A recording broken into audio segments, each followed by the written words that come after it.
Hello student, नमस्कार। स्वागत है आप सबका आज की इस वीडियो में। इस वीडियो में हम लेकर आए हैं आपके लिए प्री बोर्ड परीक्षा 2020-21 प्री बोर्ड परीक्षा के लिए कक्षा 10वीं का हिंदी विशिष्ट का मॉडल पेपर कक्षा 10वीं के लेटेस्ट ब्लूप्रिंट जो आपका 9 तारीख को 9 मार्च को जो ब्लूप्रिंट आया था उसके आधार पर, बिल्कुल लेटेस्ट जो ब्लूप्रिंट आया था उसके आधार पर ये आपका प्रश्न पत्र तैयार किया गया है। और इस प्रश्न पत्र में से आपकी बोर्ड परीक्षा और प्री बोर्ड दोनों में ही अच्छे से अच्छे अंक आने की संभावना है यदि आप इसको कर लेते हैं। तो यहाँ पर कुछ निर्देश दिए गए हैं, यदि सबसे पहले आप निर्देशों को पढ़ लेते हैं तो ज़्यादा अच्छा रहता है, क्योंकि निर्देश के अनुसार यदि आप पेपर सॉल्व करते हैं तो अच्छे से अच्छे अंक आप हासिल कर सकते हैं। यहाँ पर लिखा है पहले वस्तुनिष्ठ प्रश्न सबसे पहले हल करें। मैं आपको बता दूं ये मॉडल पेपर इतना इंपॉर्टेंट है कि इसमें से यदि आप करके जाते हैं तो आपके काफ़ी अच्छे अंक आपके बोर्ड परीक्षा और प्री बोर्ड दोनों में ही आएंगे, क्योंकि बोर्ड और प्री बोर्ड दोनों ही एक सी परीक्षाएं होती हैं। प्री बोर्ड में पूरा सिलेबस आता है, बोर्ड में भी पूरा सिलेबस आता है, और प्री बोर्ड परीक्षा जस्ट एक आपके लिए अनुभव के लिए होती है ताकि आपको बोर्ड परीक्षा में कोई दिक्कत ना आए। तो ये यदि आप इस पेपर को अच्छे से सॉल्व करते हैं पूरा पेपर, इसमें आपको ऑब्जेक्टिव क्वेश्चन जो है इनके आंसर भी साथ में दिए गए हैं, और जो क्वेश्चन है उनको यदि आप वो तो आपको आसानी से मिल जाएंगे जो क्वेश्चन है इनके आंसर, और इसमें ऑब्जेक्टिव क्वेश्चन साथ में सॉल्व दिए गए हैं ताकि आपको ढूंढना ना पड़े अलग से। तो चलिए हम शुरू करते हैं और सभी देखते हैं। पहले आप निर्देशों को पढ़ लीजिए। निर्देशों को पढ़ने से होता यह है कि हमें पेपर का पैटर्न पता चल जाता है, किस प्रकार से पैटर्न है, और ये बिल्कुल आपके नए पैटर्न पर आधारित है जैसा कि अभी पैटर्न बोर्ड ने दिया था, और ब्लूप्रिंट बिल्कुल नया है। तो चलिए हम देखते हैं और इस पेपर को शुरू करते हैं। सबसे पहला जो क्वेश्चन यहाँ पर दिया गया है आपका सूरदास के पदों की भाषा है। तो देखिए सही विकल्प का चयन कीजिए, सबसे पहला क्वेश्चन है, और इसमें सबसे पहला जो क्वेश्चन है सूरदास के पदों की भाषा है। तो सूरदास के पदों की भाषा है ब्रज। इसको आपको याद रख लेना है, बहुत ही बार पूछा गया ये क्वेश्चन है और इस बार भी पूछा जा सकता है। क्वेश्चन नंबर सेकंड है गेहूं और गुलाब निबंध में गेहूं प्रतीक है। तो इसका आंसर हो जाएगा ऑप्शन, आप पढ़िए पहले, श्रमिक का, अमीर का, बिलासी का, गरीब का। तो इसका आंसर हो जाएगा श्रमिक का। गेहूं और गुलाब में गेहूं प्रतीक है श्रमिक का। उसके बाद देखते हैं बूढ़े किसान ने राष्ट्रपति को उपहार में भेंट किया। तो क्या किया था, ये तो आपने पाठ पढ़ा ही होगा। तो इसका देखिए आपका जो सिलेबस कम किया गया है उसमें से ये क्वेश्चन नहीं है जो आपका सिलेबस आना है, ठीक है। जो 30% सिलेबस कम किया गया है उसमें से नहीं है, 70% जो सिलेबस आया है उसमें से है। तो उन्हीं के क्वेश्चन है, और इसमें जो आंसर आ जाएगा शहद आ जाएगा। बूढ़े किसान ने राष्ट्रपति को उपहार में शहद भेंट किया था, ठीक है। इन क्वेश्चन को यदि आप अच्छे से कर लेते हैं तो काफ़ी अच्छे अंक आप ला लेंगे आपके एग्जाम में। तो इनको अच्छे से करके जाइए। उसके बाद डी नंबर का क्वेश्चन है अद्भुत रस का स्थायी भाव क्या है। अद्भुत रस का स्थायी भाव है विस्मय। इसको याद रखिए आप। बाकी सभी रसों के आपको याद करना चाहिए स्थायी भाव। शंकर का रति होता है, शांत का निर्वेद होता है, और ठीक है। तो ये यदि आप सभी कर लेते हैं तो एक ना एक क्वेश्चन आपका पूछ लिया जाता है एग्जाम में, ठीक है। और देशभक्ति में समास है, तो ये बहुत ही इंपॉर्टेंट क्वेश्चन है। देशभक्ति में तत्पुरुष समास होता है। ऑप्शन नंबर का वाला इसका सही आंसर हो जाएगा। और उसके बाद हम देखते हैं रिक्त स्थान भरिए। रिक्त स्थानों में हमें क्या करना है, रिक्त स्थान में सबसे पहले दिया गया है जो क्वेश्चन, दोहा और रोलाला छंद मिलकर बनता है। तो दोहा और रोलाला मिलकर क्या बनता है, इसमें दोहा और रोला मिलकर आपका बनता है कुंडलिया, ठीक है। तो दोहा और रोला जब मिल जाते हैं तो आपका कुंडलिया छंद बनता है। और अगला क्वेश्चन है रचना की दृष्टि से वाक्य के कितने प्रकार होते हैं। तो रचना की दृष्टि से वाक्य के देखिए 3 प्रकार होते हैं, और अर्थ की दृष्टि से वाक्य के 8 प्रकार होते हैं, ये याद रखना है आपको। उसके बाद अगला जो क्वेश्चन है खाली स्थान में लोक संस्कृति का जन्म हुआ है। तो गाँव में लोक संस्कृति का जन्म हुआ है। और अगला क्वेश्चन है रिपोर्टाज मूल रूप से खालिस्तान भाषा का शब्द है। तो ये फ्रेंच भाषा का शब्द है। आधुनिक हिंदी साहित्य के जन्मदाता खालिस्तान है। तो इसका राइट आंसर है भारतेंदु हरिश्चंद्र। भारतेंदु हरिश्चंद्र आधुनिक हिंदी साहित्य के जन्मदाता हैं। और अब देखते हैं अगला जो सही जोड़ी है आपकी, सही जोड़ी आपको बनाना है। पहला है पद की पहचान। तो पद की पहचान के लेखक हैं हरिवंश राय बच्चन। मैं और मेरा देश के लेखक हैं कन्हैया लाल मिश्र प्रभाकर। और आगे देखते हैं हम बेटियां पावन दुआएं। तो इसके हैं अजहर हाशमी। और निश्चय में विसर्ग संधि है, और चौपाई में 16 मात्राएं होती हैं। उसके बाद आगे देखते हैं क्वेश्चन नंबर 4, और इसमें आंसर पहला है उल्लाला सममात्रिक छंद है। तो इसका सत्य हो जाएगा।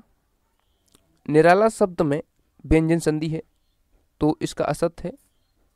निराला में व्यंजन संधि नहीं है।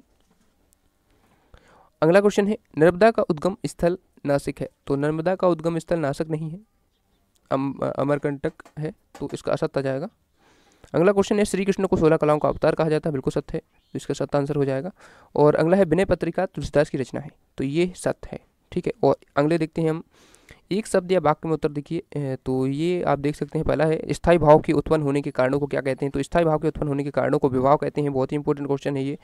और गांधी द्वारा स्थापित आश्रम का नाम लिखिए। तो ये सेवाग्राम था, ठीक है। और यहाँ पर आप देख सकते हैं 5 अंक हैं आपके, पाँच अंक के होते हैं ये। तो अगला जो क्वेश्चन है, सुश्रुत संहिता में कितने अध्याय हैं? तो 120 अध्याय है सुश्रुत संहिता में। सहायक वचन का ये क्वेश्चन है, बहुत ही इंपॉर्टेंट क्वेश्चन है। और अगला है, राम तुम नगर में रहो, यह किस प्रकार का वाक्य है? तो ये आदेशात्मक वाक्य है, यहाँ पर आदेश दिया जा रहा है, तो ये आदेशात्मक इसका आंसर हो जाएगा। अगला क्वेश्चन है, जानने की इच्छा के लिए एक शब्द क्या है? तो जानने की इच्छा के लिए एक शब्द है जिज्ञासा। तो ये सब एक शब्द अनेक शब्द में एक शब्द आ जाता है, कभी कभी पूछ लेते हैं। और अब देखते हैं क्वेश्चन नंबर 6, यानी कि आपकी प्रश्न आप शुरू हो गए हैं। आपके वस्तुनिष्ठ प्रश्न जो होते हैं 25 नंबर के कंप्लीट हो चुके हैं।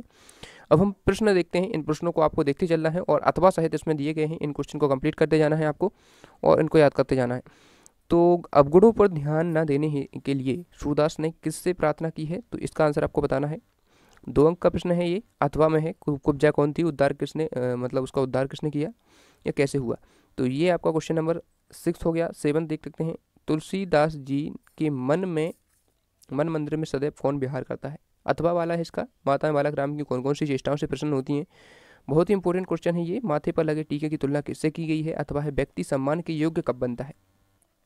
अगला क्वेश्चन है क्वेश्चन नंबर 9, कवि ने हिमालय की झीलों में किसको तैरते देखा है? ये इंपॉर्टेंट क्वेश्चन है। और अगला क्वेश्चन है इसका अथवा वाला, कबीर ईश्वर से क्या मांगते हैं? और अगला क्वेश्चन है क्वेश्चन नंबर 10, साधु से क्या नहीं पूछना चाहिए? अथवा चलने के पूर्व बटोही को क्या करना चाहिए? तेजस्वी पुरुष लाला लाजपत राय की 2 विशेषताएं कौन कौन सी हैं? और अथवा वाला है इसका, देश के सामूहिक मानसिक बल का ह्रास कैसे हो रहा है? 2 अंकीय प्रश्न है ये।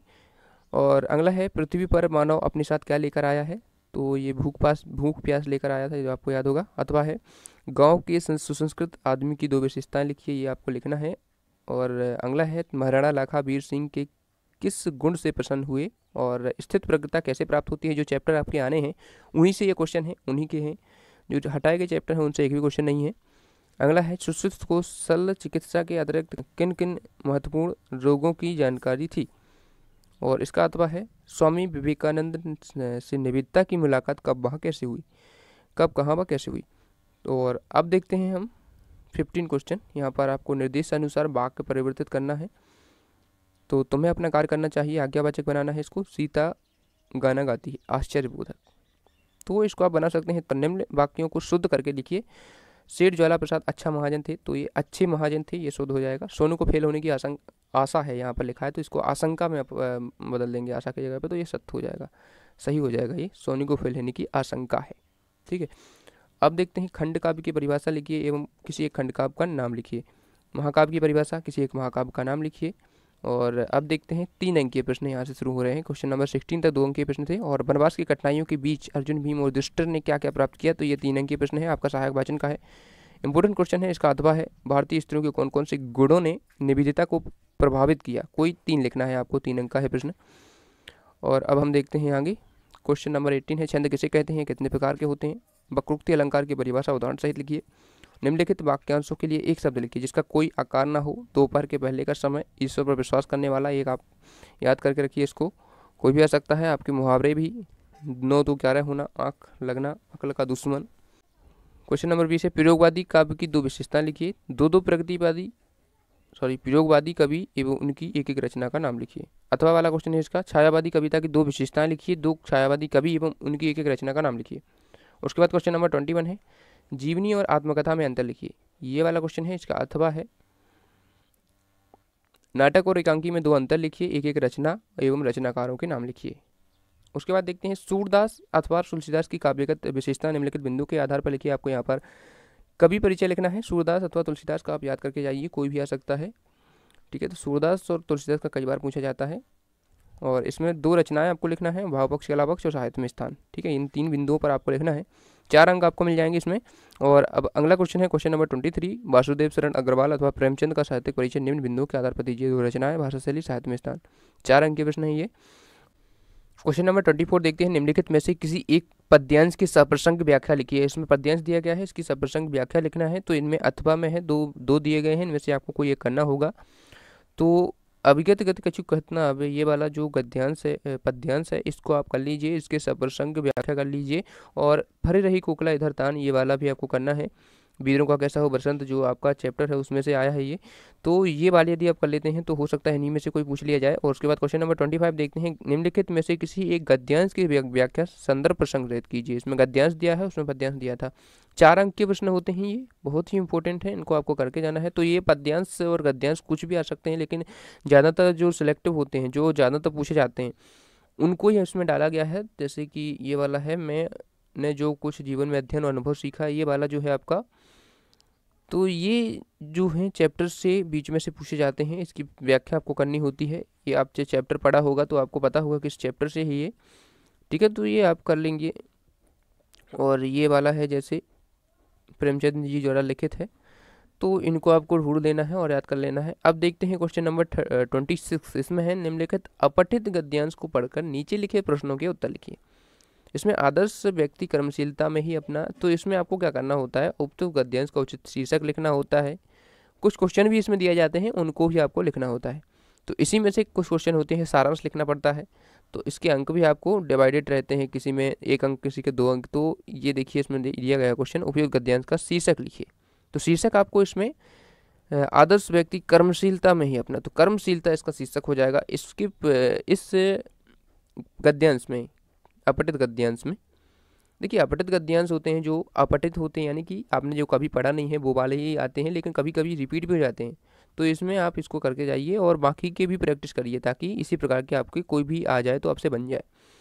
तो इसमें जो कर्मशीलता है, इस पर ज़्यादा फोकस किया जा रहा है, तो कर्मशीलता ही इसका शीर्षक हो जाएगा। और हाथ पर हाथ धरे रहना या दांतों तले उंगली चबाना मुहावरे का अर्थ लिखिए। तो ये आपने याद किए होंगे, ये आपसे बन जाएंगे। और उपयुक्त गद्यांश में वर्णित व्यक्ति के गुणों का वर्णन अपने शब्दों में कीजिए।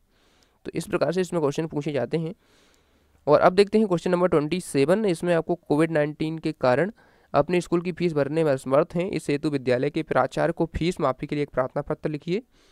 तो ये 5 अंक का प्रश्न है और इसमें आपको ये याद कर लेना है। और बाकी के एप्लीकेशन वगैरह होते हैं जो, तो आप याद करके ही जाइए। और इसमें एक पत्र दिया गया है, अपने बड़े भाई को पत्र लिखिए, उन्हें बताइए गर्मी की छुट्टी किस प्रकार से व्यतीत करना चाहते हैं। और अब देखते हैं क्वेश्चन नंबर 28। इसमें आपको निबंध लिखना है 200 से 250 शब्दों में, और रूपरेखा भी आपको लिखना है। क्वेश्चन नंबर आ में आपको निबंध लिखना है, क्वेश्चन नंबर बा में आपको रूपरेखा लिखनी है। रूपरेखा आपकी 3 नंबर की होती है, निबंध 7 नंबर का होता है। तो 7 नंबर आपको निबंध के मिलते हैं। तो कोविड-19 महामारी, साहित्य और समाज, जल ही जीवन है, वन संरक्षण, प्रदूषण एक समस्या। तो इन सभी टॉपिक्स को आप कर लीजिए कवर, और इनको केवल पढ़ के जाइए और अपने हिसाब से लिखिए, निबंध अपने शब्दों में लिखिए। क्वेश्चन नंबर बाद देखते हैं, निम्नलिखित में से किसी एक विषय की रूपरेखा लिखिए। तो रूपरेखा आप किसी भी विषय पर लिख सकते हैं, कोई भी रूपरेखा बना सकते हैं। बेटी बचाओ, आतंकवाद, पुस्तकालय, राष्ट्रीय पर्व, दहेज प्रथा, तो ये इंपॉर्टेंट टॉपिक हैं, इन पर आप रूपरेखा करके जाइए। तो इस प्रकार से आपका पूरा पेपर हो चुका है। थैंक्स फॉर वाचिंग, और चैनल को सब्सक्राइब कर लीजिए अभी तक नहीं किया है। बाकी विषय के इसी प्रकार के पेपर, मॉडल पेपर आपको प्रोवाइड कराए जाएंगे बोर्ड परीक्षा से पहले, और प्री बोर्ड के पहले तो प्रोवाइड करा ही रहे हैं। तो इम्पोर्टेंट हैं ये पेपर के क्वेश्चन, तो इनको आप सॉल्व करके जाना। इम्पोर्टेंट क्वेश्चन इसलिए कहूँगा क्योंकि ये कई बार पूछे जाते हैं, तो इनको आप करके जाइए। काफ़ी सारे प्रश्न आपको आपके पेपर में इसी से मिल जाएंगे। थैंक्स फॉर वॉचिंग, और नेक्स्ट पेपर के लिए चैनल को सब्सक्राइब जरूर कर लीजिए, और दोस्तों के साथ पेपर को सेंड जरूर कर देना।